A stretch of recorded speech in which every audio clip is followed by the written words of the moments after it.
Chicas, muy buenos días. En esta oportunidad vamos a trabajar la excreción en móneras, protistas, hongos y plantas. Teniendo en cuenta que en el encuentro virtual pasado trabajamos el concepto de excreción y algunos conceptos base, vamos a trabajar ahora en cada uno de los reinos de la naturaleza. Entonces, comenzamos. Entonces, en estos reinos, móneras, protistas y hongos, los desechos del metabolismo en móneras, protistas y hongos se eliminan a través de tres procesos fundamentales. Aquí en la imagen podemos observar las bacterias, recordemos seres unicelulares, los protistas, las algas y protozoos, y aquí los hongos que son unicelulares y pluricelulares. Entonces, por medio del transporte pasivo, se caracteriza por no requerir energía. Las sustancias pasan de un sitio donde se presenta una mayor concentración al interior de la célula a uno donde se encuentra en menor concentración exterior de la célula.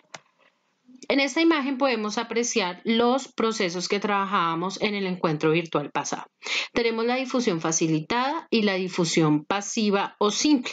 Recordemos que la difusión facilitada, las partículas atraviesan la membrana celular por la proteína de membrana transportadora o carrier. Recordemos que esta proteína es hueca, entonces las moléculas atraviesan esta proteína. En la difusión pasiva o simple, las partículas atraviesan la membrana celular a través de los fosfolípidos. Transporte activo. Se da cuando las sustancias de desecho son mayores en la parte exterior de la célula que al interior. Por esto se requiere un aporte de energía que facilita el transporte de sustancias de adentro hacia afuera. Lo podemos observar en la imagen, por ejemplo, la endocitosis. Recordemos que este es el proceso de pinocitosis. Recordemos que es una invaginación, se forma una vesícula y de esta manera es como ingresan las partículas. Exocitosis es la forma de vesículas en el interior, es la formación de vesículas en el interior celular que permiten que las moléculas que las células necesita eliminar sean expulsadas. Esto se da cuando dichas moléculas son muy grandes o son insolubles con la membrana. Aquí lo podemos observar. Tenemos acá el citoplasma, tenemos una vesícula que es la que transporta las sustancias que van a salir de la célula, se adhieren a la membrana celular y es de esta manera como salen las partículas hacia el exterior de la célula. Ahora bien, vamos a hablar de la excreción en móneras, que son las bacterias. Las bacterias aerobias, es decir, las que requieren oxígeno para poder llevar a cabo sus procesos de respiración, eliminan dióxido de carbono y agua en la respiración. Y las bacterias anaerobias eliminan ácido acético, vinagre o ácido láctico, productos lácteos. Algunas de estas sustancias son útiles para el hombre, como los antibióticos, enzimas, insecticidas y combustibles, y también en sustancias peligrosas como las toxinas que producen enfermedades. Aquí vemos unas bacterias, ¿sí?, que son las encargadas entonces de eliminar sustancias como dióxido de carbono y agua, ácido acético y ácido láctico. La excreción en protistas, algas y protozoos. Recordemos que las algas son aquellas que eliminan oxígeno y agua a través de la fotosíntesis y dióxido de carbono y agua en la respiración nocturna. Algunas algas eliminan toxinas en estanques o lagunas que causan envenenamiento por el agua y otras que sirven de alimento a moluscos marinos, excretando una toxina en el interior del animal. Esta se acumula en su cuerpo y resulta mortal para el hombre que ingiere este molusco contaminado. Aquí tenemos una diatomea, que es una alga unicelular, y acá tenemos otras alguitas.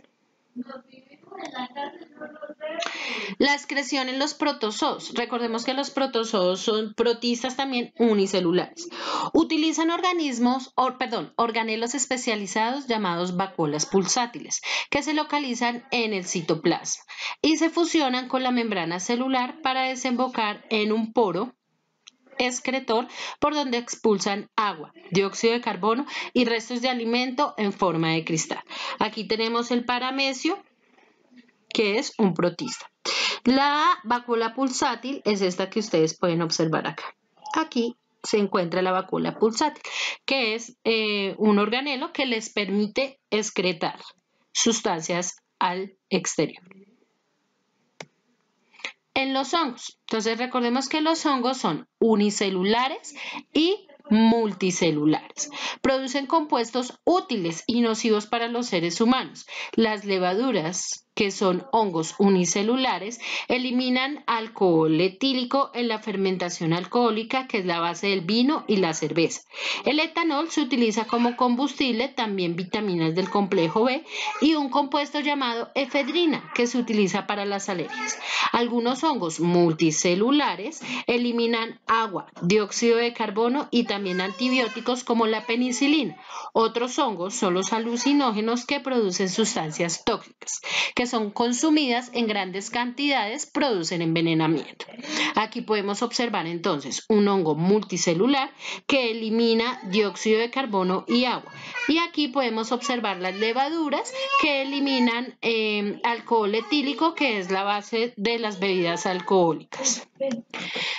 Aquí en este cuadro les resumo las sustancias excretadas por cada uno de los organismos que les acabé de explicar. Por favor, todo lo que les he acabado de mencionar deben consignarlo en el cuaderno con sus respectivos dibujos. Entonces tenemos acá: las bacterias aerobias eliminan dióxido de carbono y agua y se utiliza en la fabricación de alimentos. Las bacterias anaerobias eliminan ácido láctico o ácido acético para producir yogur o vinagre. Los protistas eliminan dióxido de carbono y agua. También se utiliza en la fabricación de alimentos. Las algas eliminan dióxido de carbono y agua en la noche, oxígeno en el día. También se produce para fabricar alimentos. Las levaduras excretan alcohol etílico, dióxido de carbono y vitamina del complejo B para producir licores, producción de alimentos en la fotosíntesis y la medicina. Y finalmente tenemos los hongos multicelulares, que excretan agua y dióxido de carbono y antibióticos utilizados en el campo de la medicina.